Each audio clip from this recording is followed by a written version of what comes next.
Welcome to RP today's English. Pronoun 3 வகைகளாக பிரிக்கப்பட்டுள்ளது. First person, second person, third person. I, we இந்த 2 வார்த்தைகளும் பேசுபவரை குறிப்பதால் ஃபர்ஸ்ட் பர்சன் என்று அழைக்கப்படுகிறது. First person singular I, first person plural we. Second person கேட்பவரை குறிக்கும். யூ என்ற வார்த்தை எதிரில் உள்ள நபரை குறிப்பதால் செகண்ட் பர்சன் என்று அழைக்கப்படுகிறது. யூ நீ, நீங்கள். செகண்ட் பர்சன் சிங்குலர் ஒருமையும் you.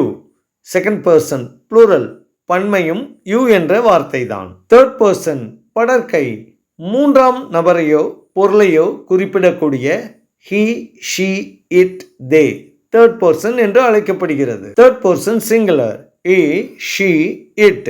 Third person plural they. First person I and we. Second person you. Third person he, she, it and they. Thanks for watching.